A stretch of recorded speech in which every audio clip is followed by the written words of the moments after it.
सभी को नमस्ते। पूज्य बाबा जी के प्रति कृतज्ञता, उनको नमन। कल हम लोग इसके पृष्ठभूमि पर थोड़ी चर्चा किए थे। मैं सोचता हूँ कि वो बहुत महत्वपूर्ण है, उसके बिना ये कनेक्ट नहीं होगा, है ना। तो मैंने आप लोगों से रिक्वेस्ट किया था कि सुशीला दीदी को वो रिकॉर्डिंग मिल जाए, तो उस पर यदि कुछ अभी ऐसा लगता है चर्चा करना चाहिए तो थोड़ी देर उस पर बात कर लेते हैं, फिर आगे बढ़ेंगे, है ना। तो हमारे देव भाई का स्वागत है ना। देव भाई और हितेंद्र भाई हमारे इसी गांव के रहने वाले हैं और इनके प्रति हमारा बहुत ज़्यादा दृढ़ ये है संकल्प कि ये इस चीज़ को सुने और इसके बाद इसका इनका समझने की चीज़ है तो समझे, लेकिन एक बार सुन तो लें। बताइए भैया, कल के बारे में कुछ चर्चा करें, जरूरी लगता है।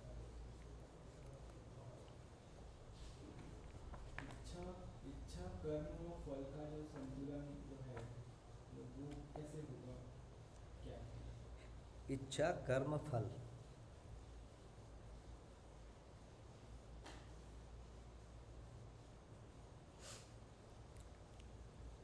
देखिए इच्छा ही कर्म है। मैंने सोच लिया, मैंने निर्णय लिया। निर्णय जैसे अपन जीवन को पढ़े हैं तो जीवन को पढ़ने में निर्णय कहाँ पर है। जैसे मन में देखेंगे तो मन में जब चयन और आस्वादन दो चीज़ें हैं तो मन का जो चयन है ये परावर्तन क्रिया है और आस्वादन है वो प्रत्यावर्तन क्रिया है। तो जो निर्णय होता है वो मन का परावर्तन होता है, इसी को हम आशा कह रहे हैं। वो निर्णय है मिनिमम, पर मनुष्य में ये नहीं। मनुष्य में कम से कम मन, वृत्ति और चित्त तीनों काम करते हैं। तो मनुष्य में जब भी हम निर्णय की बात बोलेंगे तो इसके ऊपर वाला भी शामिल होगा। तो सारे परावर्तन क्रिया बाहर आते हैं, शरीर से बाहर आते हैं, क्रिया में अभिव्यक्त होते हैं। तो जीवावस्था में मन का परावर्तन ही केवल होता है और इसलिए वो जीवावस्था में वो निर्णय वहीं तक है। मनुष्य की जब बात करेंगे तो मन का परावर्तन होता ही है, साथ में वृत्ति का भी परावर्तन होता है और चित्त का भी होता है। तो चित्त के परावर्तन का नाम है इच्छा और वृत्ति के परावर्तन का नाम है विचार, है ना। तो ये तीनों साथ होता है। विचार में तीन भाग है, कालवादी, क्रियावादी, निर्णयवादी। माने निर्णय हो गया। तो जैसे मान लीजिए किसी ने मुझसे पूछा कि चाय पियोगे कि कॉफ़ी, तो मैं उस पर हिसाब लगाऊंगा, अनुमान करूंगा, निर्णय लेने के लिए विश्लेषण करूंगा कि मुझे चाय ज़्यादा अच्छी लगती है कि कॉफ़ी। प्रिय के हिसाब से देखूंगा तो मुझे लगेगा कि प्रिय मुझे चाय, तो सोचूंगा कि चाय पी। यदि मैं हित के रूप में सोचूं तो इस मौसम में जो है चाय से कॉफ़ी ज़्यादा बढ़िया सूट करेगी। तो दूसरा मेरे पास आ गया कि नहीं, ये ठंडा है, कॉफ़ी थोड़ी गर्म है, तो कॉफ़ी ज़्यादा होगा। मान लो दूसरा ये निर्णय आया हित के हिसाब से। लाभ के हिसाब से कोई मुझे पिला रहा है तो मुझे लाभ हो रहा है, तो मैं सोचूंगा कि ज़्यादा लाभ ले लूँ, है ना। तो ज़्यादा में चाय कितने, एक कप चाय कितने की, 5 रुपये की। एक कप कॉफ़ी कितनी, 10 रुपये की। तो मेरे पास एक और निर्णय हो गया कि लाभ के हिसाब से लूँगा तो भी कॉफ़ी, ठीक है। तो अब मेरे पास 3 इनपुट आ गए, प्रिय से, हित से, लाभ से। बाकी तो अभी एक्टिव नहीं है मनुष्य का। तो अब इन तीनों में से मैंने निर्णय लिया कि चलो भैया, हित भी हो रहा है, लाभ भी हो रहा है, प्रिय को कभी और कर लेंगे, अभी लाभ वाला निर्णय ले लेते हैं। तो निर्णय में क्या हुआ, कॉफ़ी। फिर उसको चयन होगा, फिर वो मुंह से आवाज़ निकलेगी, कॉफ़ी पिला दो। तो इसमें क्या हुआ, वृत्ति इन्वॉल्व है, मन इन्वॉल्व है, अभी चित्त इन्वॉल्व नहीं। कई बार ऐसा है, या मैक्सिमम टाइम में ऐसा है कि इच्छा भी उसमें निर्णय में शामिल हो जाता है।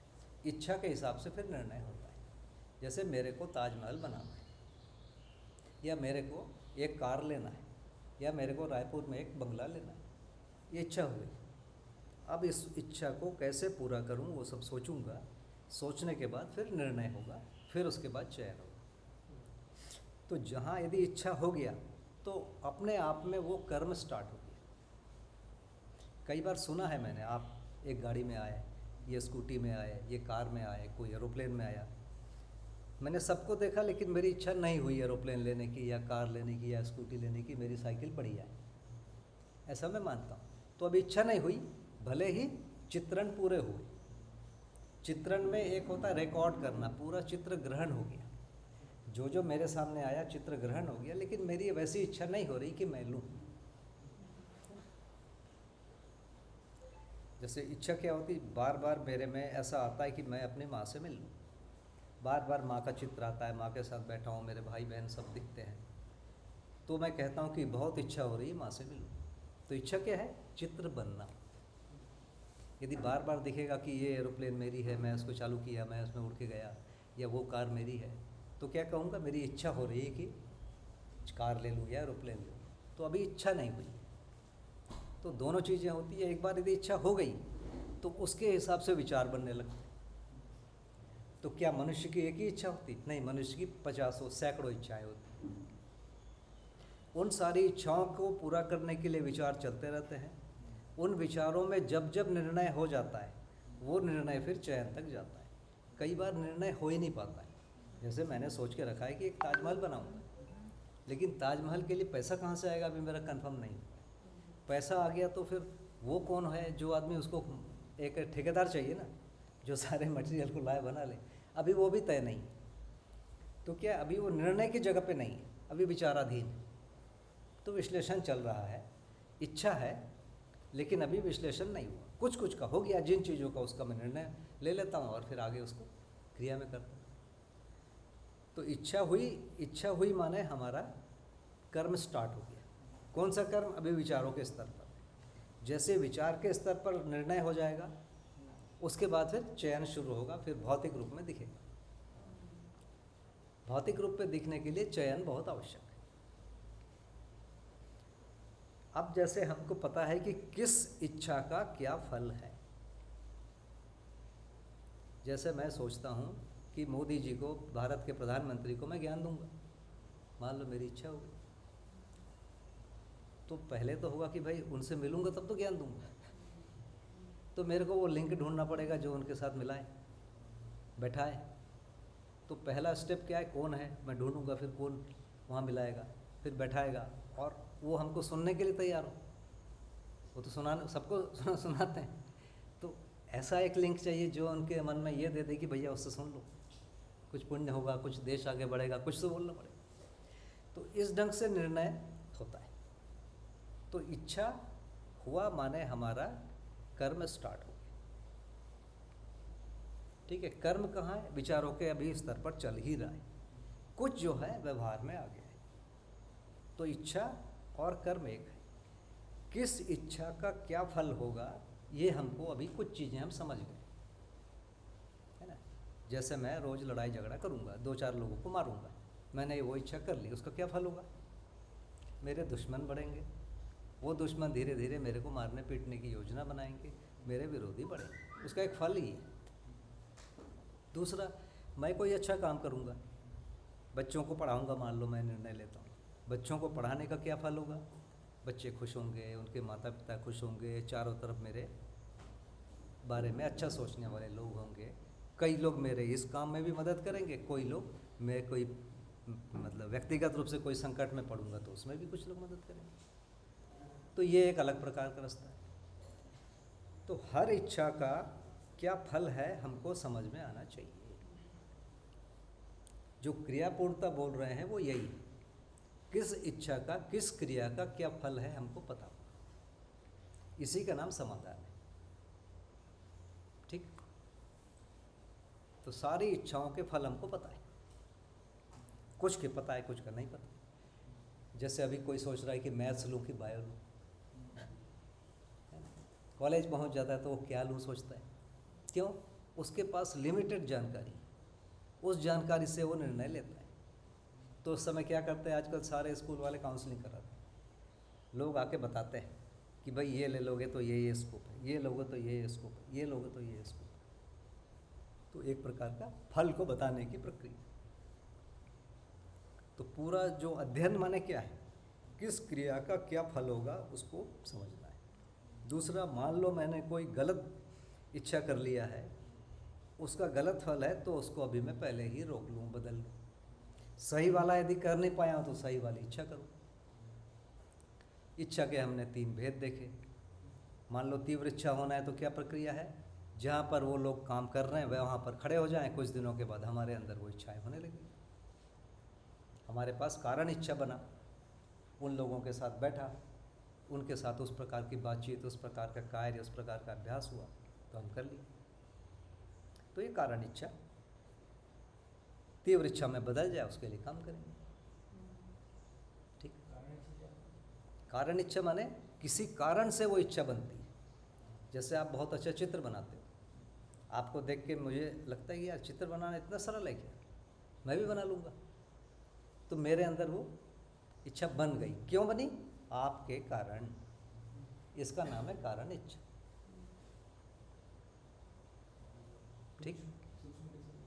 सूक्ष्म इच्छा, हर मनुष्य सुख चाहता है, हर मनुष्य स्वयं को जानना चाहता है। ये हर मनुष्य में बैठा हुआ है। न्याय चाहता है, धर्म चाहता है, सत्य चाहता है। ये सूक्ष्म इच्छा हर एक में है, पर इसको अवसर वातावरण नहीं, ऐसे वातावरण में वो चीज़ें फिर कारण इच्छा बनती है, फिर वो तीव्र इच्छा बनती है, और फिर वो हमारे क्रिया में, व्यवहार में आ जाता है। जैसे हमारे साथ क्या हुआ, कोई एक योग संयोग हुआ, कुछ ऐसे लोगों से मिला, उसके कारण फिर बाबा जी के साथ मिलना हुआ। बाबा जी के साथ मिलने के बाद फिर ये हुई कि उनके पास पहुंच जाऊं। उसके पास पहुंचा तो धीरे धीरे कब मेरी तीव्र इच्छा बन गई मुझे ही पता नहीं चला। ठीक।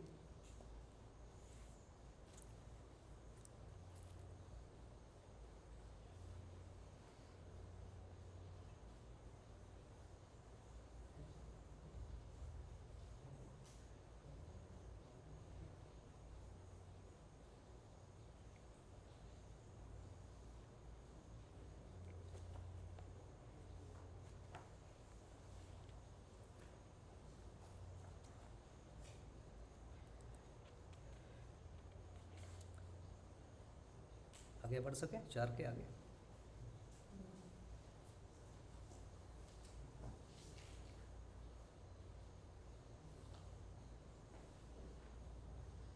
बढ़े आगे।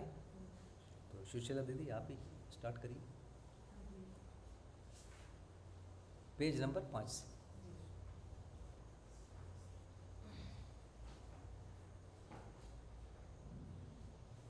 समस्त कर्मों के फलस्वरूप ही अर्थ, अनर्थ, सुकाम, दुष्कर्म, धर्म, अधर्म तथा मोक्ष करना है। अर्थ, सुकाम, धर्म एवं मोक्षगामी जागृति जीवन कार्यक्रम में सुख तथा इसके विपरीत अनर्थ, दुष्कर्म, अधर्म एवं बंधन की प्रक्रिया एवं जीवन में समस्या की दुख और पीड़ा है। धर्म सर्वतोमुखी समाधान है। अर्थ तन मन धन है। परम अर्थ अनुभव है। जागृत मानव में सुकाम का तात्पर्य संज्ञाहीनता पूर्वक संवेदनाएं नियंत्रित और प्रमाणित होने से है। मोक्ष ब्रह्म मुक्ति है। अर्थ ही सुख, सुकर्म ही शांति, धर्म ही संतोष एवं मोक्ष ही परमानंद है। समस्त इच्छाओं के 7 भेद हैं। मोक्ष के लिए अर्थ, अर्थ के लिए मोक्ष जो क्रमशः उत्तमोत्तम परमाधम है। धर्म के लिए अर्थ, अर्थ के लिए धर्म जो क्रमशः मध्यमोत्तम अधम है। काम के लिए अर्थ, अर्थ के लिए काम जो क्रमशः उत्तम अधम मध्यम, उत्तम अधम मध्यम है।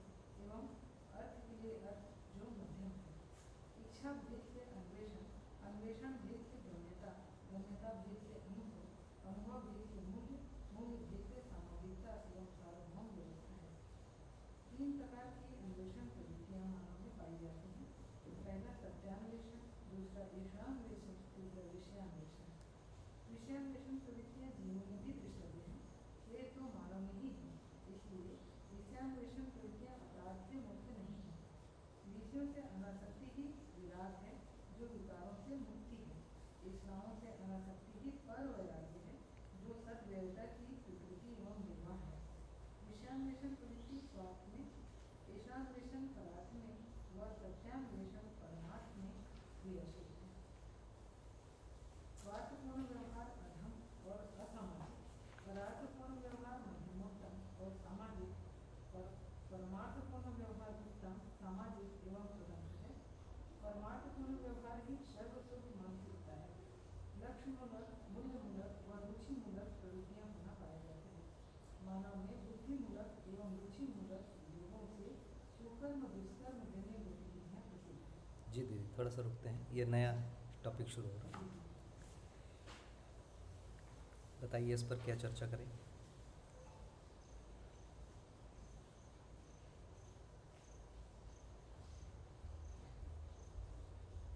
जी इसमें जो अर्थ काम धर्म मोक्ष पे बात हुई है, तो अर्थ से सूक्ष्म या मतलब ऊंचा सुकाम और उससे ऊंचा धर्म और उससे ऊंचा मोक्ष लग रहा है। और यहाँ पर अर्थ के लिए कर्म बंधन यूज किए हैं और सुकाम के लिए संज्ञानिकता पूर्वक संवेदनाएं नियंत्रित होना। तो कर्म बंधन का सदुपयोग पहले और शरीर संवेदनाओं में नियंत्रण उसके बाद लिखे हैं, तो ये वैसा नहीं है। तो नहीं, ये तो क्रम से तो नहीं दिए हैं। जो भारतीय परंपरा में 4 लक्ष्य माने गए है ना, धर्म, अर्थ, काम, मोक्ष, उसी को यहाँ पर थोड़ा सा अलग ढंग से लिखे हैं। लिखे वही हैं, इसके नेगेटिव भी बना दिया। धर्म के साथ अधर्म भी आएगा, काम के साथ दुष्कर्म भी आएगा, अर्थ के साथ अनर्थ भी आएगा और मोक्ष के साथ बंधन भी आएगा। ये 4 है ना, धर्म, अर्थ, काम, मोक्ष है, तो उसका उल्टा भी साथ साथ जोड़ दिया, तो ये 8 वैरायटी हो गई। अब इसमें बोल रहे हैं कि ये जो 4 है पॉजिटिव वाले, ये हमको ऊपर लेके जाएंगे और विपरीत वाले दुख में लेके जाएंगे। ये बहुत सिंपल है पैराग्राफ, ठीक है। अब धर्म को परिभाषित कर रहे हैं।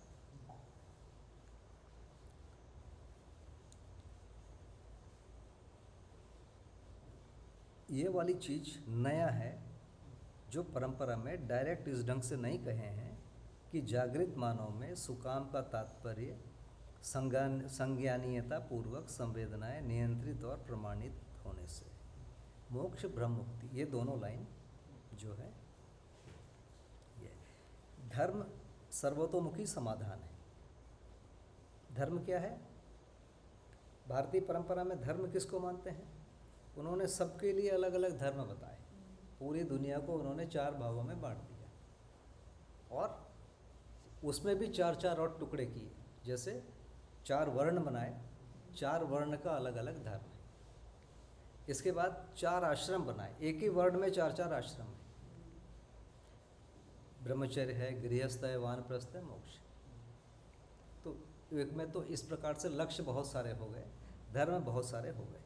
अब यहाँ पर बोल रहे हैं कि नहीं, सबके साथ एक ही लक्ष्य होगा, धर्म होगा। उसको अभी यहाँ व्याख्या नहीं है, इसकी व्याख्या तो आगे जाके की। आगे इच्छाओं को यही 4 प्रकार से बोल रहे हैं। धर्म की इच्छा होगी या अर्थ की होगी या काम की होगी या मोक्ष ना। तो धर्म जो भारतीय परंपरा में बोला गया है कि जो पहला जो आश्रम होता है मुख्य रूप से धर्म के लिए, जो ब्रह्मचर्य आश्रम है, जो अध्ययन है, वो धर्म को प्राप्त करो। इसके बाद जो दूसरा आश्रम है, जो गृहस्थ आश्रम है, उसमें अर्थ और काम को प्राप्त करो। तीसरा जो आश्रम है वहाँ मोक्ष के लिए स्टार्ट करो, जिसको वानप्रस्थ कह रहे हैं। और चौथा जो आश्रम है उसमें मोक्ष में जाओ। ये अंततः कुछ दिन तक अध्ययन, घर छोड़कर अध्ययन, परिवार के साथ अध्ययन को नहीं माने। जो भारतीय परंपरा है वहाँ 8 वर्ष की आयु में विद्यारंभ होता था, उपनयन संस्कार होता था, उसके बाद उसको बोलते। उन्होंने एक बात कहा है कि जन्म से सभी शूद्र हैं, संस्कार के द्वारा ये द्विज बनते हैं। माने द्विज मतलब दोबारा जन्म होना। जो एक भारतीयों में एक प्रथा है उपनयन संस्कार की, माने जिसको अपन जनेऊ या यज्ञोपवीत कहते हैं। तो ऐसा माना जाता है कि जन्म से तो सभी शूद्र ही हैं, अब उसको एक नया संस्कार देंगे। जो इस संस्कार को स्वीकार करेगा वो द्विज बनेगा, दोबारा जन्म होगा। द्विज का एक नाम है, माने ज्ञानी, विद्वान, ब्राह्मण, ब्रह्म को जानने वाला, ऐसे अलग अलग इसके नाम दिए गए। तो पहला तो ये फॉर्मूला बना है। तो 8 साल तक घर में रहेगा माँ के साथ, पिताजी के साथ। उसके बाद वो गृहस्थ कितने विद्यारंभ करने चला जाएगा गुरु के आश्रम में, और वो 25 वर्ष तक का माना गया है। माने 8 के बाद 17 वर्ष तक वो गुरु के आश्रम में रहेगा, वहाँ पर वो अध्ययन करेगा। 25 के बाद आके 50 तक गृहस्थ बनेगा। इसके बाद फिर वन में जाएगा, घर छोड़ेगा, और 75 के बाद जब संन्यास का समय आएगा तो एकदम अकेले और कोंटे में चले जाएगा। वानप्रस्थ में ऐसा बोला गया है कि थोड़ा सा दूर रहोगे घर से, और समाज के आप प्रॉब्लम को सुनोगे भी, खुद उसमें शामिल नहीं होगे, लेकिन आप समाधान दोगे। उसके बाद बोला गया कि नहीं, अब आप घनघोर जंगल में चले जाओ। ये उन्होंने बनाया। तो चूँकि बचपन से जब ट्रेनिंग होती है तो धीरे धीरे इच्छाएं भी वैसी बनने लगती हैं। जैसे यहाँ हम देखते हैं कि पड़ोसी कार ले आया तो हमारी इच्छा बनी कार लेंगे, मकान बना लिया मकान बनाएंगे, कोई स्विट्जरलैंड घूमने गया तो भैया मैं भी जाऊँगा। इच्छाएं बनती कैसे? वातावरण से, है ना। कोई प्लेन में उड़ रहा है तो आजकल सब बच्चे की इच्छा होती है कि प्लेन में उड़े। 100 साल पहले नहीं होती थी, प्लेन था ही नहीं, है ना। आजकल छोटे बच्चे झूठ मूठ का जो खेलते हैं ना, तो ऐसे फ़ोन लेके खेलते हैं। फ़ोन हाथ में नहीं होता, ऐसे करके बात। ये कहाँ से आ रहा है? देख के आ रहा है। तो उस समय यही इच्छाएं होती थी कि धर्म कर लूँ, अर्थ काम प्राप्त करूँ और मोक्ष प्राप्त। ये इच्छा लोगों में बना दिया था वातावरण। उसको यहाँ पर अब थोड़ा सा उसको धीरे धीरे चेंज करने के लिए बोल रहे हैं। यहाँ बहुत ज़्यादा स्पष्ट तो इस पुस्तक में नहीं होगा, फिर भी मोटी मोटी चीज़ें आ जाएगी। ये थर्ड पैराग्राफ में जो सुकर्म ही शांति का लिखा, वो सुकाम कर रहे हैं क्या? थर्ड पैराग्राफ, हाँ, सुकर्म ही शांति, हाँ ये ऊपर जो सुकाम की बात हाँ, सुकाम ही है, हाँ हाँ। तो ये मुझे इसमें ये लगा कि पहले तो ये चारों चीज़ों को बताए हैं, उसके बाद वो हैं क्या ये बताए हैं दूसरे पैराग्राफ में, जी और दीदी। तीसरे में उनके परिणाम क्या है वो बताए हैं। जैसे सबसे ऊपर देखिए, अर्थ अनर्थ सुकाम दुष्काम का कर्म, मतलब सुकर्म भी है वो, सुकाम भी है, वही दुष्कर्म है, उसके विपरीत दुष्काम है या दुष्कर्म है।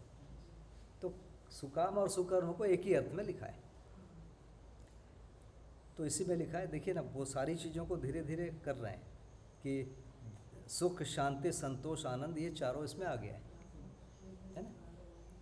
मनुष्य का जो लक्ष्य है सुख शांति संतोष आनंद, ये जो तीसरे पैराग्राफ या जो एकमात्र लाइन है, अर्थ ही सुख, सुकर्म ही शांति, धर्म ही संतोष और मोक्ष ही परमानंद है।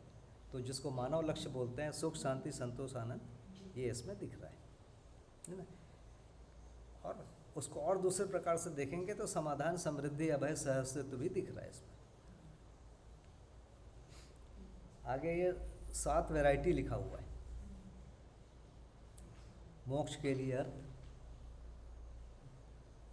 माने सबसे अच्छा और सबसे बुरा क्या है। तो एक मैं फॉर्मूला बता देता हूँ, आपको याद हो जाएगा।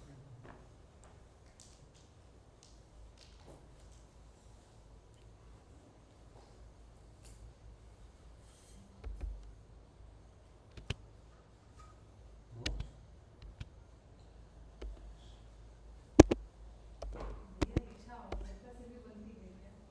वातावरण से इच्छा बनती है और आवश्यकता से भी बनती है क्या? जैसे आवश्यक प्रिमिटिव मानव रहा होगा जिसने वातावरण नहीं देखा था, तो उसकी इच्छाएं किस तरीके से बनती उनके अंदर 4 विषय की इच्छा होगी। शरीर, क्योंकि जैसे ही ब्रेन में शरीर का कंट्रोल करने के लिए, शरीर को जीवित रखने के लिए मेधस तंत्र बना होता है, ये कीड़े मकोड़ों में भी होता है। तो कीड़े मकोड़ों में मेधस तंत्र होता है, उनमें जीवन नहीं होता, लेकिन वो भोजन करते हैं, प्रजनन करते हैं, विश्राम करते हैं और अपने आप को रक्षा करते हैं। अनुकूल या प्रतिकूल चीज़ों को देखकर वो उसमें एक अलग प्रकार का व्यवहार दिखता है। इसी को 4 विषय कहे, आहार, निद्रा, भय, मैथुन। भय का मतलब सुरक्षा, सुरक्षा के लिए जो उसमें बेसिक इंस्टिंक्ट है उसको भय कहते हैं। तो ये सभी में है। अब जैसे ही जीवन शरीर को चलाने आता है तो ये 4 चीज़ें शरीर में होने के कारण जीवन उसको चलाने के लिए बाध्य है। ये जीवावस्था में है। जीवावस्था के जो बड़े शरीर हैं, जैसे गाय है, हाथी है, शेर है, इनमें ये 4 विषय हैं और जीवन शरीर के अनुसार चलता है, शरीर को जीवन नहीं चलाता है जीवावस्था में। इसीलिए बोल रहे हैं जीवावस्था को बंधन, इसीलिए कह रहे हैं वंशानुसंगिता। भूख लगेगी तो उसको खाना ही है, बस। ज्ञानावस्था में थोड़ा अलग है, कर्म स्वतंत्रता आ गया, माने शरीर को जीवन अब कंट्रोल कर सकता है। भूख लगेगी तो बोलता है नहीं खाऊंगा, क्यों? आज मैं उपवास हूँ। क्यों? उपवास से क्या होगा? मोक्ष मिलेगा। उपवास से क्या होगा? बॉडी फिट होगी। तो हमने क्या कर लिया? अब ज्ञानावस्था में वही 4 विषय है, 4 विषय को कंट्रोल करने की ताकत आई। तो जब एकदम आदि मानव को देखेंगे तो आदि मानव को भी 4 विषय से प्रभावित हुआ, 4 विषय से प्रभावित होके वो भी सुखी दुखी हुआ। जैसे अपन जीवावस्था में देखेंगे कि भोजन के लिए संघर्ष है। शाकाहारी जीवों में शाकाहार के लिए संघर्ष है, मांसाहारी जीवों में मांस के लिए संघर्ष है। आपस में लड़ते रहते हैं, मांस छीनते रहते हैं। ये घास पकाने के लिए, पानी पीने के लिए संघर्ष है। वैसे ही प्रजनन के लिए भी दोनों में, शाकाहारी मांसाहारी हो, वहाँ संघर्ष है। कोई सही जगह छाया वाया में बैठने के लिए भी उनमें समय के साथ संघर्ष है। तो वहाँ संघर्ष जीवावस्था में हो रहा है 4 विषय के लिए। मनुष्य भी जब जीवावस्था से बिल्कुल नया नया ज्ञानावस्था आया है, जिसको अपन कह रहे हैं आदि मानव, वहाँ भी ये 4 विषय को पूरा करने में संघर्ष होने लगा। इससे लोग दुखी होने लगे। इसके बाद चूँकि मानव में कल्पनाशीलता थी, कर्म स्वतंत्रता थी, फिर लोगों ने सोचना शुरू किया। उस सोचने के क्रम में आया कि भैया ये जो है झगड़े की जड़ है, आवश्यकता को नियंत्रित करो। तो लोगों ने सोचा, फिर उसके नियम बनाए। एक और बड़ी घटना घटी। जैसे जानवरों में होते हैं कि कौन सा, जैसे गाय के झुंड में जाएंगे तो आपको पता नहीं चलेगा कि किस गाय का बच्चा कौन है, पता चलेगा। किस बैल का बच्चा, सांड का बच्चा कौन है, नहीं पता चलेगा, वहाँ नहीं चलेगा। तो मनुष्य ने सबसे पहले इसको कंट्रोल किया कि बच्चे को पालने के लिए माँ अकेले क्यों? बच्चा जो होता है वो माँ अकेले से तो नहीं होता है, माता पिता दोनों से होता है। तो बच्चे के पालन पोषण सुरक्षा इन सब में पिता का भी भूमिका होना चाहिए। इसलिए पिता को पता कैसे चलेगा? माँ को तो पता चलेगा कि उनके पेट से बच्चे का जन्म हो रहा है, पिता को कैसे पता चलेगा? तो पिता को पता चलने के लिए बहुत ज़रूरी है कि ये जो है एक पतिव्रत या एक पत्नीव्रत वाला संबंध बने या विवाह हो। विवाह का मतलब ही है एक पतिव्रत या एक पत्नीव्रत वाले व्रत में आ जाना। अब यहाँ से भूमिका शुरू होती। अब आप सोचिए, विवाह नहीं होगा तो क्या होगा? अभी जितने संबंध हैं, माता पिता विवाह से है, भाई बहन विवाह से है, इसके बाद जीजा साला भाभी है ना, भतीजे भांजे, ये सब विवाह से हो रहे हैं। दादा दादी नाना नानी फूफा फूफी मौसा मौसी, ये सारी चीज़ें, ये सारे संबंध विवाह से। तो विवाह इतना महत्वपूर्ण चीज़ है कि सारे संबंध का आधार ये है। इसके बाद दूसरे लेयर के संबंध में जाएंगे। जैसा मित्र संबंध है, वो भाई बहन संबंध का ही परिवार के बाहर का स्वरूप है। एक प्रकार से भाई बहन संबंध ही कोई नया नहीं। वैसे ही माता पिता का जो संबंध है, वैसे ही गुरु का संबंध है परिवार के बाहर। तो जो माता पिता के संबंध को नहीं समझा, वो गुरु के संबंध को नहीं समझ पाएगा। जो भाई बहन के संबंध में जो मर्यादाएं हैं, पवित्रताएं नहीं समझ सकता, वो मित्र संबंध को नहीं समझ पाएगा, संभव ही नहीं। तो ये जो संबंध है परिवार वाले, इसके अलावा 2 और संबंध है जो परिवार के बाहर है, जो मित्र और पिता है, गुरु है। इसके अलावा केवल 2 संबंध बचते हैं, एक व्यवस्था संबंध, दूसरा साथी सहयोगी संबंध, जिसको बिजनेस रिलेशन कहते हैं, साथी सहयोगी और व्यवस्था संबंध। आप देखेंगे मार्क्स ने सारे संबंधों को खराब बोला, फाइनली उन्होंने 2 ही संबंध की बात की, साथी सहयोगी माने बिजनेस रिलेशन और स्टेट के साथ जो संबंध। तो विवाह इतनी महत्वपूर्ण चीज़ है, ये 2 चीज़ों पे छोड़कर सारे संबंधों को यही मतलब है, उसका स्टार्टिंग पॉइंट वो है, उसका सिखाने की जगह सब वही। तो इसीलिए विवाह इतना महत्वपूर्ण है। तो आदि मानव को ये समझ में आ गया, आदि मानव या कुछ समय के बाद ये समझ में आ गया कि नहीं, इसको कंट्रोल करना बहुत जरूरी है। और उसको कंट्रोल करते ही समाज मिल गया, उसको कंट्रोल नहीं करते कभी समाज नहीं मिलता। तो सामाजिकता की शुरुआत के लिए बहुत बड़ा चीज़, इसीलिए 3 चीज़ों को कहा गया, स्वधन, स्वनारी, स्वपुरुष और दयापूर्ण कार्य। स्वधन माने हमारा जो 4 विषय जो है उसको जब अपन नियंत्रित करने जा रहे हैं तो पहला जो स्टेप आता है वो यही है, सामाजिक नियम। स्वधन, आहार को, निद्रा को, विश्राम को, रहने की जगह को, सुरक्षा को कर रहा है। स्वनारी स्वपुरुष जो मैथुन है उसको नियंत्रित कर रहा है, और भय है उसको नियंत्रित कर रहा है, परपीड़ा वाला भाग, दयापूर्ण का। तो यही 4 विषय को जब जीवन और शरीर के समझ में नियंत्रित किया गया तो पहला स्टेप में सामाजिक नियम आया। इसी को दूसरे स्टेप में नियंत्रित कर लिया, इसका नाम है 3 ऐष्णाएँ, वित्तेष्णा, पुत्रेष्णा, लोकेष्णा, और अधिक नियंत्रित किया। इससे अधिक नियंत्रित किया, उसका नाम है प्रामाणिकता। ये 3 स्टेप बताए। तो आदि मानव ने कुछ कर लिया था। हम जहाँ पर जन्म लिए वहाँ बहुत सारी चीज़ों को नियंत्रित कर लिया, बहुत सारे समाज में नियम कानून बने हुए, वो नहीं करेंगे तो पिटाई। एक समय में लोग जंगल से खाने लगे, महुआ की शराब बना के पीने लगे। अब सरकार ने मना कर दिया है, कोई भी अब शराब बना के नहीं पी सकता। नियंत्रित किया ना, समाज ने ये निर्णय लिया कि जो इसको पीने से मनुष्य जो है अनियंत्रित हो जाता है, अनियंत्रण अंततः अपराध की तरफ जाएगा, अच्छा तो नहीं जाएगा। तो एक नियम बनाया कि भैया आप नियंत्रित रहो, तो आप बना ही नहीं सकते। बनाने से रोकेगा कौन? सुशीला दीदी बैठी है, उनका काम ही है रोकना, आप बना नहीं सकते। तो किसी को सरकार ने बोला चलो आप बनाओ, लाइसेंस दिया, कितना बनाओगे वो तय है, उससे ज़्यादा नहीं बना सकते। कम बनाओगे चलेगा, ज़्यादा तो बना ही नहीं सकते, तो वो लाइसेंस मिलता है। अभी मैंने एक बड़ी घटना सुनी, कई लोग अफीम लगाते हैं, अफीम लगाते हैं मतलब अफीम की खेती करते हैं, जिसको पोस्त बोलते हैं ना, उसकी खुद खेती होती है और पोस्त को बेचा जाता है। और उसी के फल में जो एक फल होता है उसके अंदर बीजा रहता है, पोस्त बीजा है, तो फल में ऐसा चीरा लगाते हैं, उसमें दूध निकलता है, उस दूध को खुरच के जमा करते जाते हैं, सूखने पर वो अफीम कहलाता है। और जो पौधा छोटा होता है तो उसकी भाजी खाते हैं, अफीम जैसे अपन लाल भाजी और चौलाई भाजी और ये सब खाते हैं ना, चेच भाजी, वैसे ही खसखस की भाजी खाते हैं उसे लाके। तो उसके लिए भी लाइसेंस मिलता है, आप कोई भी लगा नहीं सकता। तो अभी बोल रहे हैं कि सरकार जो है अफीम खरीद रही पर बेच नहीं रही, और हर साल अफीम का कोटा खेती का कोटा कम करते जा रही है।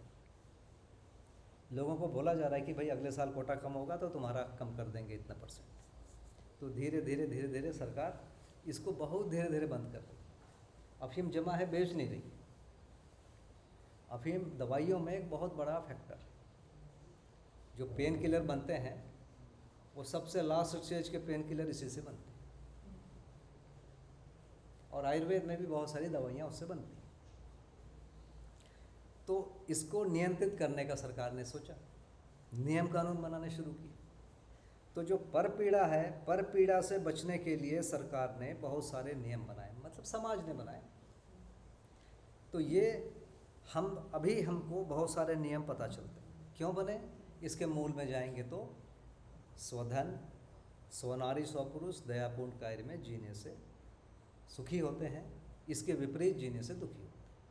इसीलिए बाबा जी ने जो अपराध लिखा है उसको इसी कैटेगरी में डाला है, परधन, परनारी, परपुरुष, परपीड़ा, अपराध। तो ये एक अपराध हो। ठीक है दीदी, आदि मानव वाला क्लियर है? तो ये वाला थोड़ा एक फॉर्मूला बता रहा था, मोक्ष धर्म, हाँ,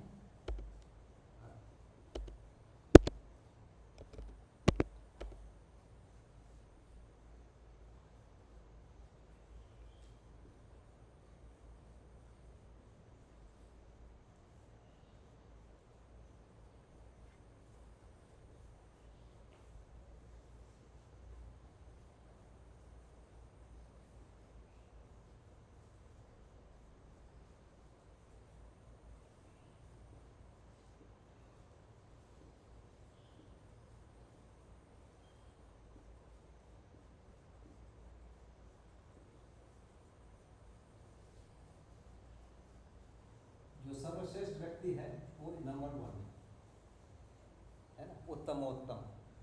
सबसे जो घटिया है ये नंबर 7। उसको मोक्ष क्यों चाहिए? पैसा। वो जिंदगी में पैसे को लक्ष्य मानता है, उसके लिए मोक्ष चाहिए। मोक्ष से क्या मिलेगा? पैसा मिलेगा। सबसे घटिया आदमी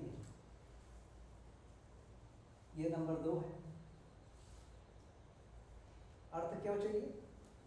धर्म लक्ष्य मानता है वो, धर्म के लिए उसको अर्थ चाहिए।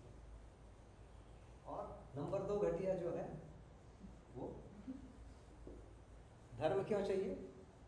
उसको पैसा चाहिए। इसको अधमोधम लिखा है, इसको मध्यम अधम लिखा है। और वैसे ही नंबर 3, ये नंबर 5, ये नंबर, ये सब सर्वश्रेष्ठ, ये सबसे घटिया। तो ये श्रेष्ठता क्रम है। ये सबसे घटिया है, उससे कम, उससे कम, उससे कम, ये श्रेष्ठ, ये और श्रेष्ठ, ये श्रेष्ठता। ये 7 वैरायटी जो लिखी। क्या किया? मोक्ष, धर्म, काम और अर्थ लिखो, उसके बाद 3 तो अर्थ लिख दो। इसको फिर एकदम उल्टा कर दो, 1 2 3 4 अर्थ और फिर काम, धर्म, उसको मैचिंग बना दो, ये 7 बन जाएगा। एक फॉर्मूला।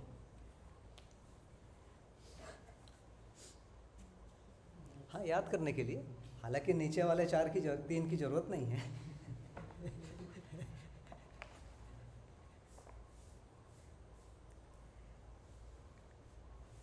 ठीक है। जी यहाँ पर सुख, शांति, संतोष क्रम से लिखा है, तो उसके लिए मतलब अभ्यास के लिए पहले अर्थ, फिर सुखम, फिर धर्म, फिर मोक्ष, ऐसा जोड़े? भैया आप जब जी रहे हैं, कोई छोटा बच्चा जी रहा है, तो बताओ वो क्या करता है?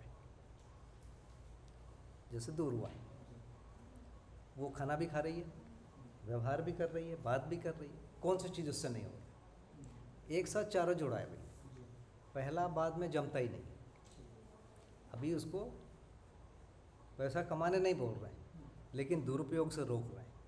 किसी फल को फेंक देगी तो घर वाले बोले नहीं फेंकना बेटा। पानी को फेंक देगी, बोलेगी क्यों फेंकना बेटा पानी, है ना। कपड़ा गंदा करेगी, लोग मना करेंगे। तो सदुपयोग तो पहले दिन से सिखाया जा रहा है। तो सदुपयोग ही एक प्रकार से पैसा कमाना ही हुआ ना। तो सड़क सुरक्षा, सदुपयोग, उत्पादन सब व्यवसाय के ही भाग हुए, तो वो कर रहे हैं। तो ये सब साथ में है। केवल हमको किसी एक आयु में हमारे लिए, जैसे आपकी आयु में भी प्रधानता दूसरा है, मेरी आयु में शायद प्रधानता दूसरी होगी, है ना। दूरवा की आयु में कुछ और प्रधानता होगी, ऐसा।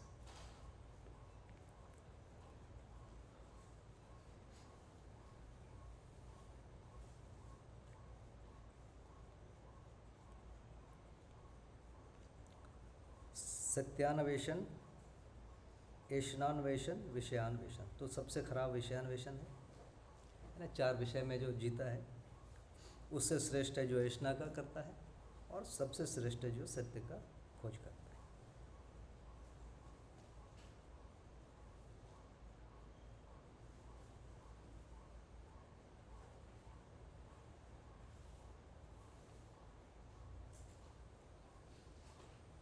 यदि आप भारतीय परंपरा में देखेंगे ना, तो 4 विषय को खराब बोला गया है। और उससे नीचे पर धन, पर नारी, पर पुरुष, पर वीड़ा को उससे भी खराब बोला गया। और तीनों ऐषणाओं को भी खराब बोला गया। इन्होंने 3 स्टेप बनाए, मल, आवरण और विक्षेप। मल माने एकदम गंदा, मैल। इसके लिए पर धन, पर नारी, पर पुरुष, पर पीड़ा। आवरण को बोला गया 4 विषय, परंपरा की जो टर्मिनोलॉजी है।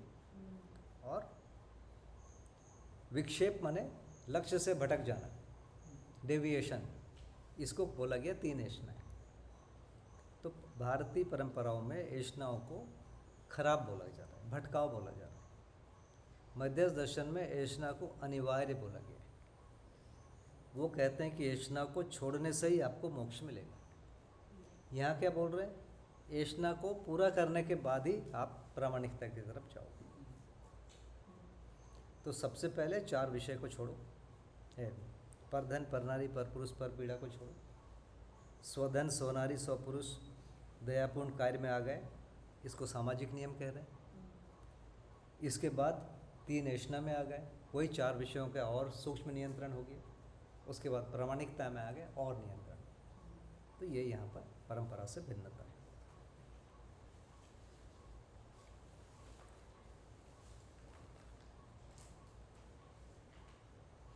ठीक है, इतना तो आगे बढ़ सके। चलिए दीदी आप पढ़िए।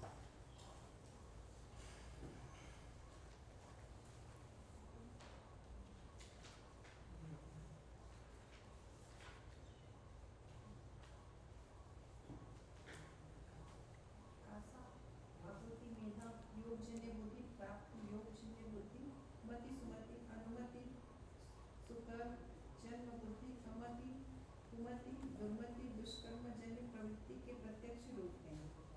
योगजन्य कासा का प्रत्यक्ष रूप कवि कोविद कलाविद के रूप में आकृति दिव्य कर्मी स्पष्ट अभ्युदयकारी दिव्य प्रयोजन से उपयोग दिव्य ज्ञानी निर्प्रांत के रूप में तथा मेधा परिपूर्ण ज्ञान समेत मोक्ष व मुक्ति का प्रत्यक्ष रूप है। यही दया कृपा करुणा के रूप में प्रकट और स्पष्ट है। सुकर्मजन्य मति मान्य सामाजिक कार्य कर्म आचरण एवं कार्य व्यवहार के रूप में सुमति सुकर्म समाज के लिए आवश्यक किए कर्म आचरण एवं कार्य व्यवहार के रूप में अनुमति अनुपम कर्म अनुसरण योग्य आचरण एवं कार्य व्यवहार के रूप में है। सुकर्म ही सद्बुद्धि सत्प्रवृत्ति सुबोध सद्विज्ञान सामाजिकता एवं सत्संकल्प है। दुष्कर्मजन्य अमति अमान्य असामाजिक कर्म आचरण एवं कार्य व्यवहार के रूप में कुमति कुत्सित कर्म विशेष रूप से निषिद्ध कर्म आचरण एवं कार्य व्यवहार के रूप में दुर्मति दुष्ट कर्म आचरण एवं कार्य व्यवहार के रूप में गण्य है। जैसे परधन परनारी परपुरुष परक्रियात्मक कार्य विषयान्वेषी प्रवृत्ति दुष्कर्म में स्नानवेशी बुद्धि सत्कर्म में सत्यान्वेषी बुद्धि योग और जागृति में प्रसक्त प्रयास एवं अभ्यास करते हैं। प्रत्येक मानव सहज सविस्तन वातावरण अध्ययन एवं संस्कार के योग फल में प्रत्यक्ष है। प्रकृति और मानव के भेद से वातावरण प्रसिद्ध है। शिक्षा और व्यवस्था ही मानवकृत वातावरण का प्रत्यक्ष रूप है। मानव मात्र का संस्कार अन्वेषण त्रय विषयान्वेषण स्नानवेषण सत्यान्वेषण में स्पष्ट है। प्राकृतिक वातावरण की गणना प्रत्येक भूमि पर पाए जाने वाले शीत उष्ण एवं वर्षामान का संतुलन सहित मानवीयता तीनों अवस्थाएं संबंधित रहता है। प्रत्येक भूमि पर जो प्राकृतिक वातावरण वर्तमान है वह उस भूमि में पाए जाने वाले खनिज एवं वनस्पति की राशि पर आधारित है। यह उस भूमि के विकास पर आधारित है।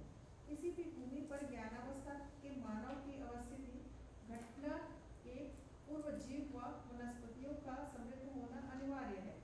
इसके पूर्व जल होना आवश्यक है। प्रत्येक भूमि पर किसी अधिकतम न्यूनतम शीत उष्ण और वर्षा मान की सीमा में ही जीव एवं मानव अपने जीवनी क्रम और जीवन के कार्यक्रम को संपन्न करने में समर्थ हुए हैं। प्राकृतिक वातावरण का संतुलन भी मानव सहज जागृति के लिए सहयोगी है। इसलिए संतुलन के लिए आधार आवश्यक है।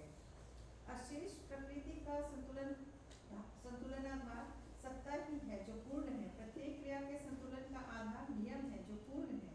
प्रत्येक व्यवहार के संतुलन का आधार न्याय है जो पूर्ण है। प्रत्येक विचार के संतुलन का आधार समाधान है जो पूर्ण है। प्रत्येक व्यक्ति के अनुभव का आधार सह अस्तित्व रूपी परम सत्य है जो समग्र है। प्राकृतिक एवं मानव संतुलन एवं असंतुलन का प्रधान कारण मानव ही है। भ्रमित अवस्था में मानव कर्म करते समय स्वतंत्र एवं फल भोगते समय परतंत्र है। जागृत मानव कर्म करते समय तथा फल भोगते समय स्वतंत्र है। जागृत अवस्था में समझ कर करने वाली परंपरा रहेगी तथा भ्रमित अवस्था में करके समझने वाली परंपरा रहेगी। प्राकृतिक वैभव का विशेषकर मानव ही उपयोग करता है जो प्रत्यक्ष है। ऋतु त्रय को बनाए रखने के लिए ऋतु संतुलन को बनाए रखने के लिए भूमि में आवश्यक मात्रा में खनिज वनस्पति वन को सुरक्षित रखते हुए उपयोग करना साथ ही उसकी उत्पादन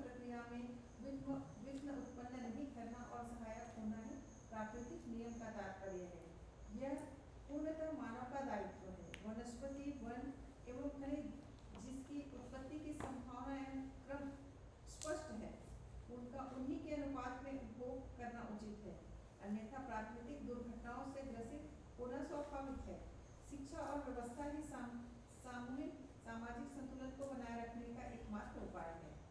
सामाजिक संतुलन स्वधन, स्वनारी, स्वपुरुष एवं दयापूर्ण कार्य व्यवहार परंपरा है। इसके विपरीत में पर नारी, पर पुरुष, पर धन एवं पर पीड़ा में से असंतुलन ही है जो जी। प्रत्यक्ष है। जी दीदी, थोड़ा रुक जाते हैं, इस पर थोड़ी चर्चा कर लेते हैं।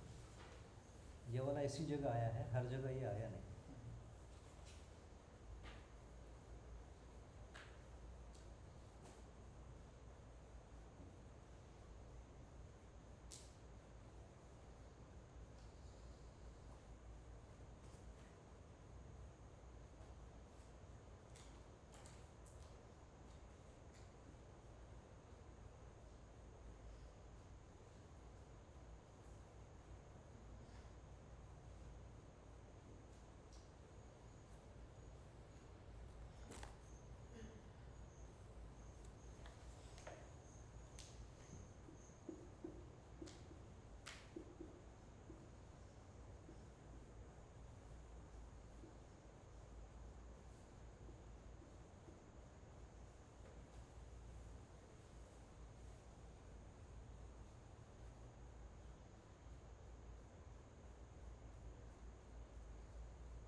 मनुष्य की 3 वैरायटी बता रहे हैं। एक जो दुष्कर्मजन्य है, दुष्कर्मजन्य बुद्धि, बुद्धि तो होता नहीं है, माने जीवन, माने ऐसा जीवन जो दुष्कर्म में लगा हुआ है, उसकी 3 वैरायटी बताया। उसकी बहुत चर्चा करने की ज़रूरत नहीं है ना। बदमाशी कितने प्रकार से कर रहे हैं उस पर क्या शोध करेंगे। सुकर्मजन्य, सुकर्मजन्य में 3 चीज़ें हैं, मति, सुमति और अनुमति। माने एक समाज जिसको मान्यता देता है सुकर्म, और समाज उन लोगों को भी मान्यता देता है जो और अच्छे हैं, जिनका लोग अनुसरण करें, ऐसा दूसरी वैरायटी है। तीसरा जो है योगजन्य बुद्धि, योगजन्य माने प्राप्त योगजन्य, माने अनुभव के साथ। तो हालांकि ऐसा तो कहीं लिखा नहीं है कि ये मानव है, देव मानव है, ये दिव्य मानव है, इन्हीं को लिखा है दया, कृपा, करुणा। उससे समझ में आता है कि दया वाला मानव होगा, मानव भी मुश्किल है दया, कृपा वाला ही, दया वाला देव मानव होता है, कृपा और करुणा वाला जो है दिव्य मानव। तो ये मानव में योग से ये होगा, और योग होने के पहले सुकर्म होना जरूरी है। कल हम लोग चर्चा किए थे कि सारी साधनाओं में जैसे योग दर्शन को देखेंगे तो उन्होंने योग के बारे में बोला है और स्टार्ट किया है यम और नियम से। यम करोगे, पहला स्टेप यम बताया, दूसरा नियम, तीसरा आसन, चौथा प्राणायाम, पांचवा प्रत्याहार, छठवां धारणा, सातवें में ध्यान होता है, आठवें में समाधि। उन्होंने ये नहीं बोला कि धारणा करने से आपका यम नियम होगा, उल्टा बोला है, यम नियम करोगे तो धारणा होगा, ध्यान होगा, समाधि। यम नियम कैसे होगा उसके लिए कोई साधना नहीं बोला, यम नियम के लिए कहीं कोई साधना नहीं है, वो करना है, उसके बाद साधना स्टार्ट। तो पहला प्रयास यम का, फिर नियम का, फिर आसन प्राणायाम क्रम से बोलो। वैसे ही दूसरे कोई भी साधना में, जैसे इसमें जाएंगे आप, वेदांत विधि में साधन चतुष्टय बोलते हैं। तो एक साधन है शम दम आदि षट संपत्ति, 6 चीज़ों को बोला गया है, वो भी स्वनियंत्रण के अर्थ में। फिर विवेक और वैराग्य, फिर तितिक्षा, ऐसा करके इन्होंने 4 स्टेप बताए। साधन चतुष्टय संपन्न, जैसे ही कोई साधन चतुष्टय संपन्न हो जाता है उसके पास एक समाधिस्थ पुरुष आता है, आप्त पुरुष आता है, और वो 4 महावाक्य बोलता है, उस 4 महावाक्य को सुनते ही उसमें मनन और निधिध्यासन अपने आप हो जाता है, उसको कुछ नहीं करना है। करने का काम कहाँ तक है? जो साधन चतुष्टय संपन्न होने का काम करना है। इसी को कई जगह चित्त शुद्धि बोला। तो सब जगह अलग अलग ढंग से क्या बोला है? साधना कब शुरू होगी? पहले आप इसको कर लोगे, उसके बाद का कार्यक्रम शुरू। सारे जगह पूरे लिटरेचर उठा के देख लीजिए, कहीं नहीं लिखा है कि आप ध्यान करोगे तो यम नियम होगा, कहीं नहीं लिखा है। उल्टा लिखा है, यम नियम करोगे तो ध्यान होगा, नहीं तो नहीं। अभी आप किसी भी साधु को सुन लीजिए, शराब पीते हो तो कोई बात नहीं बेटा, ध्यान करो, छूट जाएगा, ध्यान होगा ही नहीं। कोई नहीं बोल रहा है, जबकि पहला काम ये। तो वैसे ही जो यहाँ पर प्राकृतिक है, जो सामाजिक नियम है, स्वधन स्वनारी स्वपुरुष यदि करेंगे तो आगे बढ़ पाएंगे, नहीं तो नहीं। कितना भी पुस्तक पढ़ो, दर्शन पढ़ो, कुछ भी पढ़ो, कुछ नहीं होना।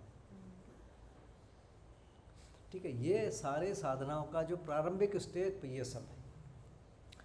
और यदि आप तुलना यदि करोगे, साधन चतुष्टय संपन्न ज़्यादा सरल है या सामाजिक नियम ज़्यादा सरल है, तो मेरे हिसाब से सामाजिक नियम उससे बहुत ज़्यादा सरल है। उसमें तो सही को भी छोड़ देना है, गलत को तो छोड़ना ही है।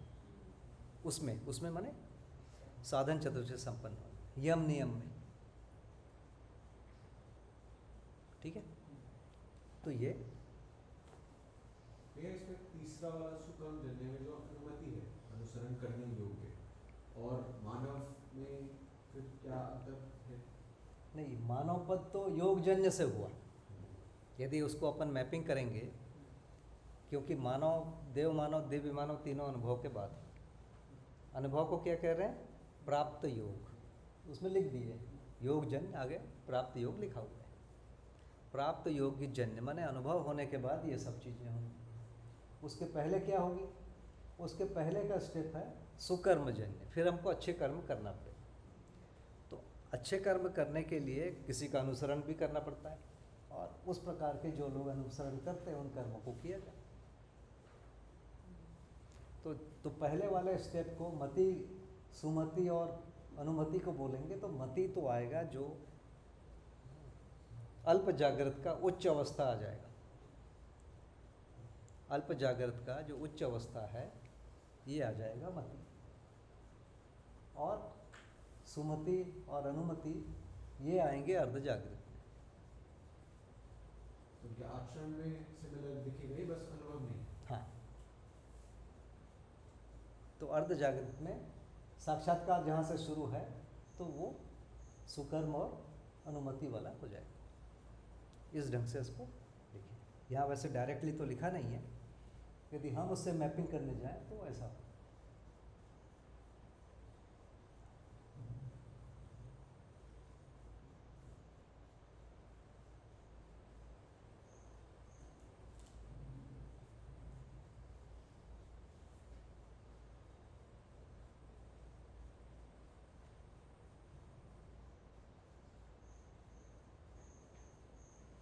जैसे लिखा है, सुकर्म ही सद्बुद्धि, सत्प्रवृत्ति, सुबोध, सद्विज्ञान, सामाजिकता एवं सत्संकल्प। चूँकि संकल्प आ गया है, संकल्प आ गया इसीलिए उसको अपन अर्ध जागृत कहेंगे।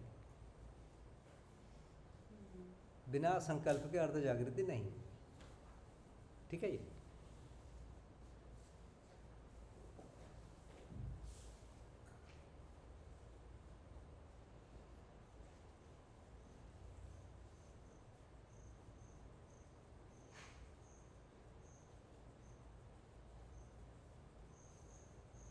इसमें एक चीज़ रहती है कि जितना हमारा कैपेसिटी है उतना तो हम कर लेते हैं, ले लेते हैं।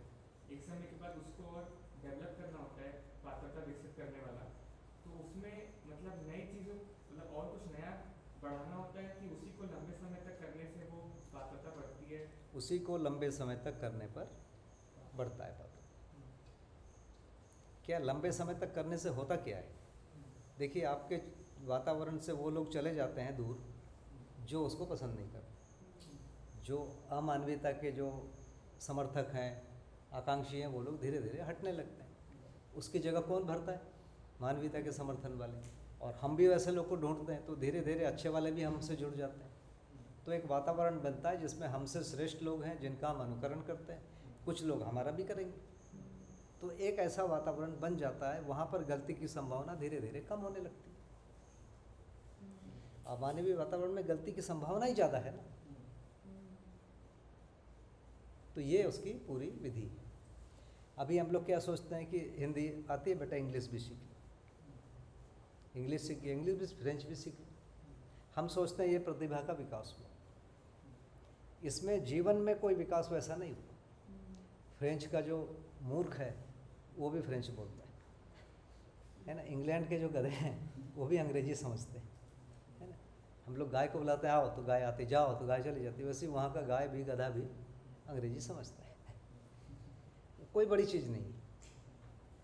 तो जब जैसे रॉकेट चलाना, एरोप्लेन चलाना कौन कर लेता है? कोई भी कर लेता है ना। अभी बंदर को सिखाएंगे ना, बंदर भी चला लेता। बंदर मोटरसाइकिल चलाता देखो कि नहीं आप?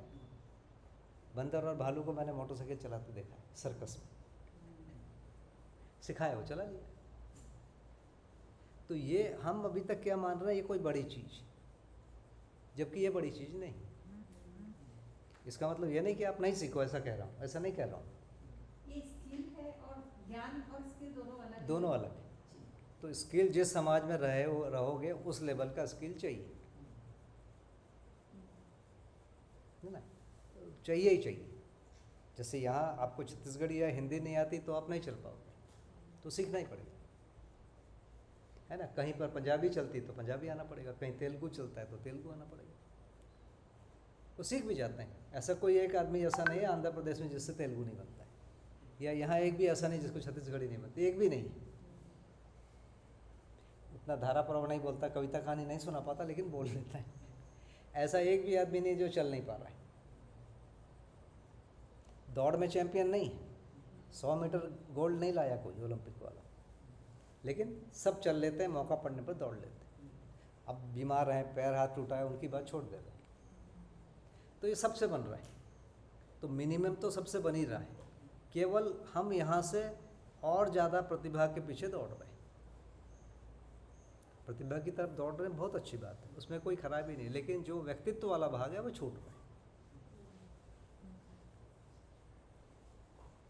तो एक समय के बाद वातावरण का निर्माण में लगना या उसका स्थापित होने के लिए मतलब पात्रता विकसित होती है फिर? भैया वातावरण का निर्माण कोई अलग ढंग से निर्माण नहीं करते, अपने आप बनता है। अब जैसे कोई आया है, हम आप आओ बैठो, बैठो, थोड़ी देर बैठ के बात करते हैं। रामलीन भैया चाय बनाओ, लोगे लोग, अरे ले लो ले लो, बन नहीं, अरे ले लो भैया, चलो शरबत ले लो, चलो पानी पिला। अब क्या किया, उसको रोक दिया, थोड़ी देर बातचीत हुई। अब कोई भी आदमी आया, भैया मैं ऐसे ही गुजर रहा था तो आया, मेरे को पानी पिलाया, बात किया घंटा, किसके पास टाइम है आज? तब उनको क्या लगता है, ये बहुत अच्छा। तो धीरे धीरे धीरे धीरे एक वातावरण अपने आप बन जाता है। हम किसी के साथ नहीं कर रहे हैं ना, ऐसा थोड़ी कि उसको स्पेशल की, जो भी आता है उसको पानी पिलाते हैं, है ना। खाने का समय होता है तो पूछ लेते हैं, तो ये अपने आप वातावरण बनते जाते हैं। एक समय के बाद हमारे साथ खराब वाले लोग बचते ही नहीं, तो वातावरण स्वयं जीना ही वातावरण का निर्माण है, अपने आप है, फल है वो।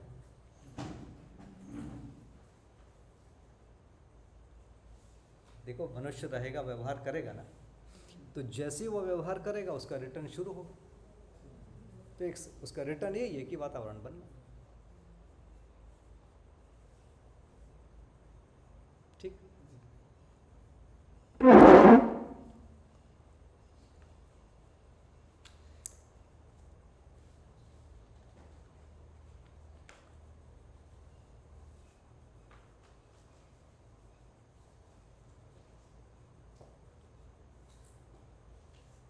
प्राकृतिक वातावरण की गणना प्रत्येक भूमि पर पाए जाने वाले शीत, उष्ण एवं वर्षामान का संतुलन सहित मानवेतर तीनों अवस्थाएं संबंधित रहता है।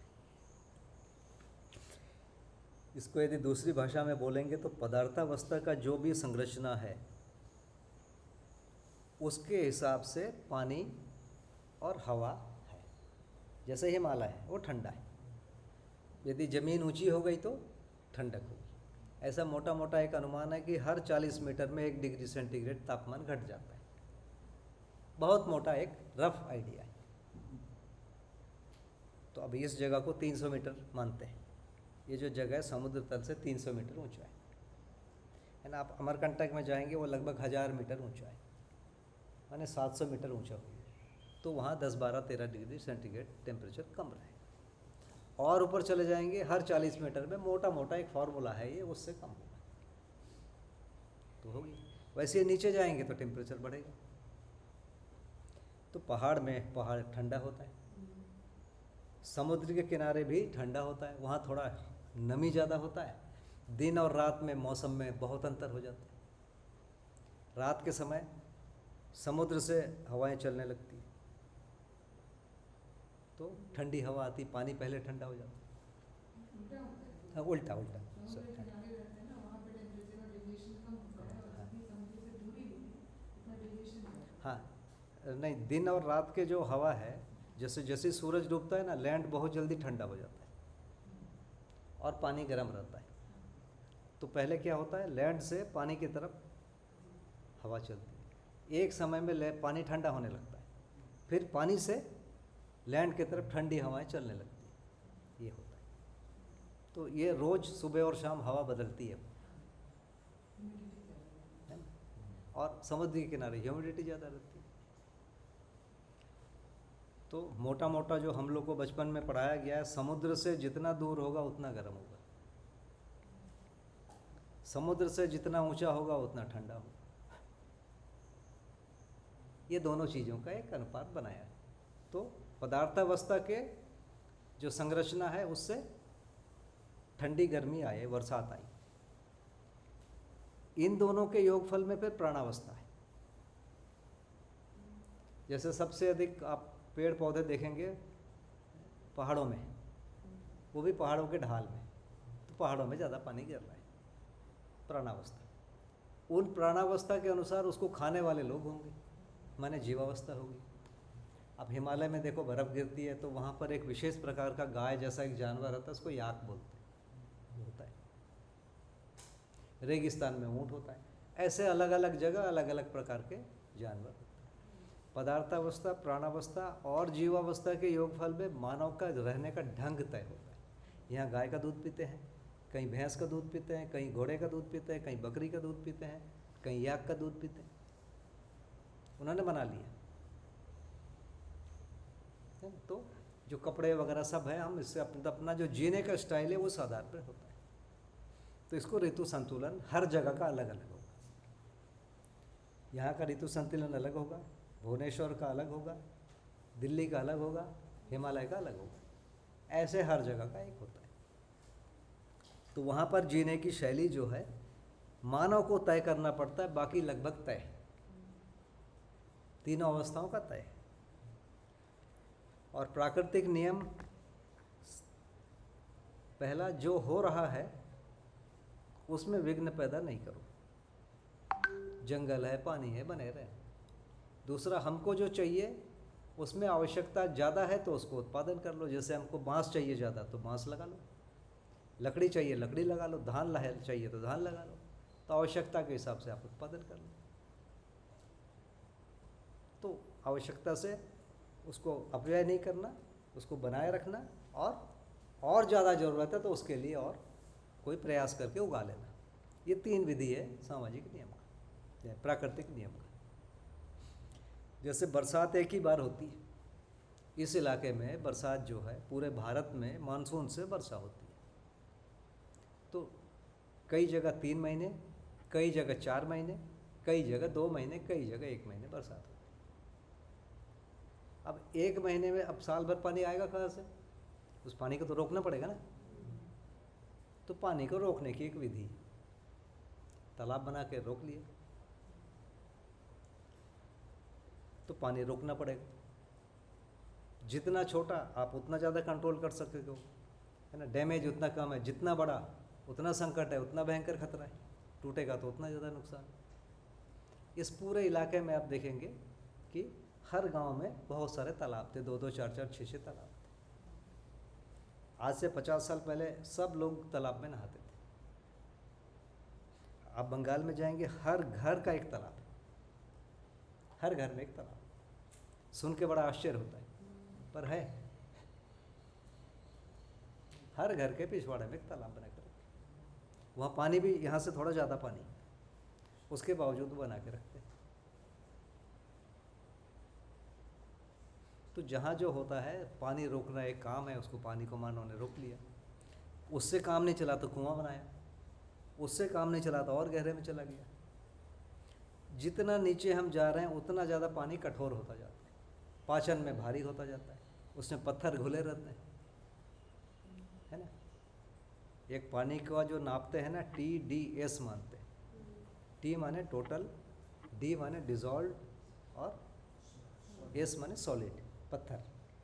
सॉलिड माने पत्थर या मिट्टी, जो भी बोलते हैं, वो घुला रहता है। उसको एक ऐसा माना गया कि 200 तक जो है वो मानव के लिए ठीक है, उससे ज़्यादा जो है पचता नहीं। तो मान लो हम दिन भर में 5 लीटर पानी पी रहे हैं तो 50 ग्राम मिट्टी खाए हम। दूसरी 50 तो नहीं, कम से कम 5-10 ग्राम मिट्टी खाए, है ना। वो ppm में है ना, पार्ट्स पर मिलियन में है। 10 लाख भाग में 1 भाग हम पत्थर खा रहे हैं। तो 200 है माने 10 लाख भाग में 200, है ना। 1000 है माने अच्छा खासा मिट्टी खा रहे हैं। मिट्टी खाते हैं तो पाचन को, पहला काम पाचन को मंद करता है। तो इसीलिए ज़मीन से जितना नीचे जाते हैं उतना ज़्यादा पानी कठोर आता है। सबसे अच्छा पानी माना गया है कि बहने वाला नदी का पानी। सेकंड नंबर में जो है तालाब का पानी, वो भी अक्टूबर महीने के बाद, जब पूरे जो सिल्ट है बैठ जाए, उसको सबसे, उससे कम कुएं वाला। मुझे पता है कि हमारे गांव में जब लोग नहाते थे तो नहाने के बाद एंड में तालाब के थोड़ा अंदर जाते थे और एक कलसी में पानी भर के ले आते थे। उसी पानी से दाल पकता था, कुएं के पानी से दाल नहीं पकता था। मैं इसको देखा हूँ। अब तो प्रेशर कुकर आ गया है, पत्थर भी पिघल जाते हैं सब उबाल देते। पर ये ज़्यादा भारी, कई कई जगह 2000 फीट नीचे से पानी आ रहा है। 2000 फीट, सुन के मुझे विश्वास नहीं होता, पर है। यहाँ पर 300-400 फीट तक है। हम नदी के किनारे हैं तो भी 300 फीट। नदी का पानी यहाँ नहीं आता। नदी हमारे से आधा किलोमीटर दूर है और हमारे और नदी के बीच में चट्टान है, तो नदी का पानी इधर आ ही नहीं पाता है।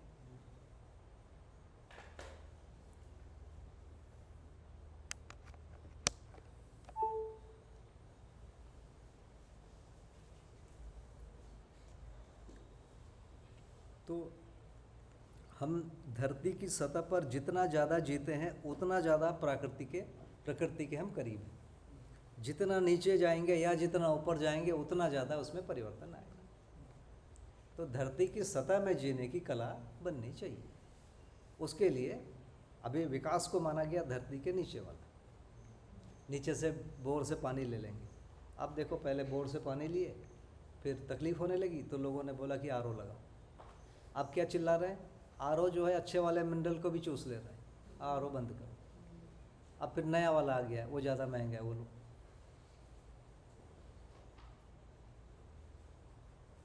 मैं कभी आरओ का पानी नहीं पीता, मेरे घर में नहीं है आरओ।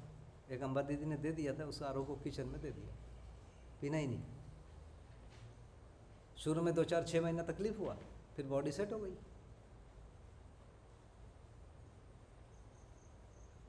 तो बड़े आराम से हो जाता है। तो धरती की सतह का सबसे अच्छा नदी का पानी, नंबर 2 का जो पानी है वो तालाब का, फिर कुएं का, उसके बाद फिर बोर का। तो धरती की सतह वाले चीज़ों के लिए सोचना चाहिए। तो ये प्राकृतिक नियम हो गया।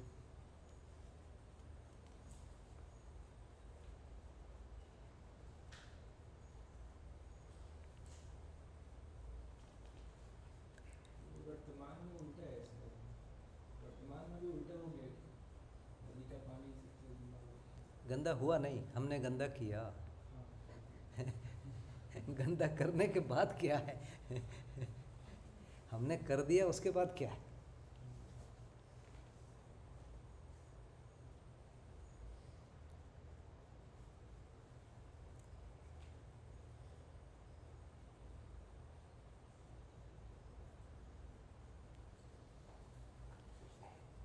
आगे बढ़े।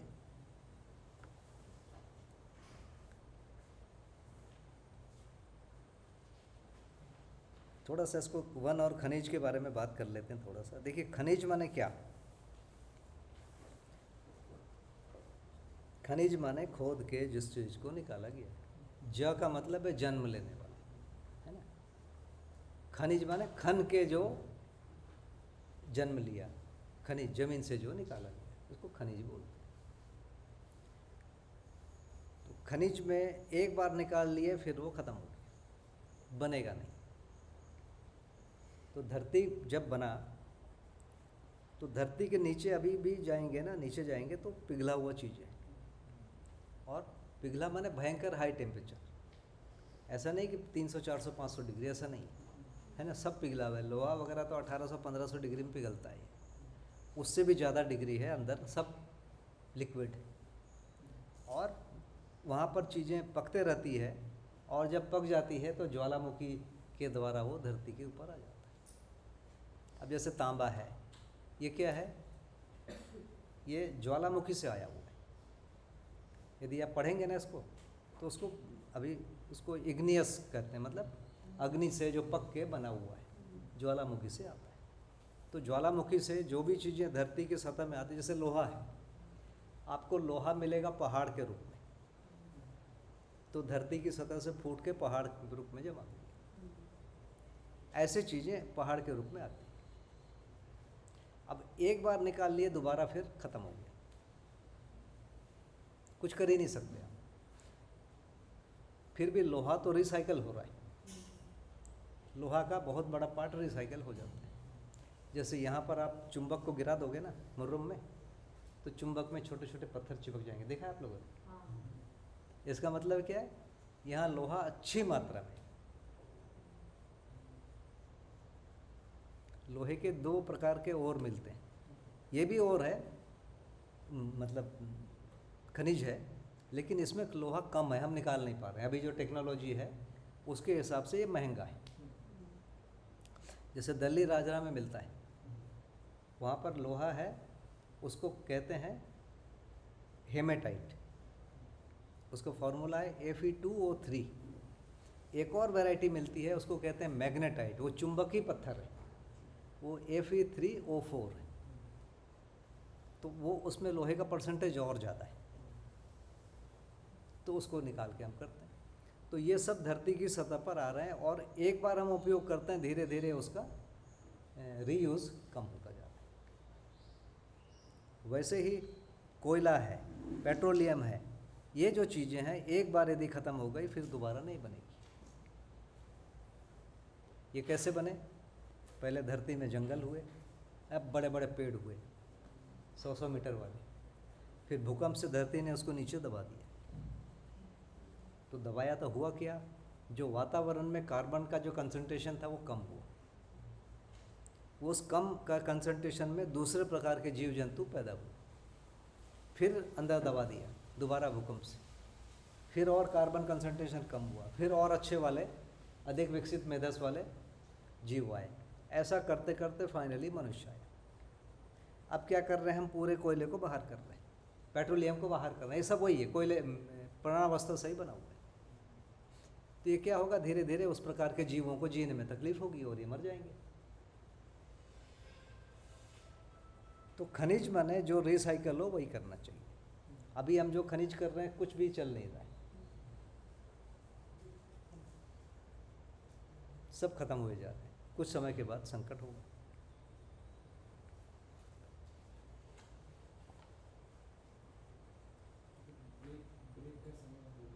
ब्रेक का, चलो ब्रेक ले लेते हैं।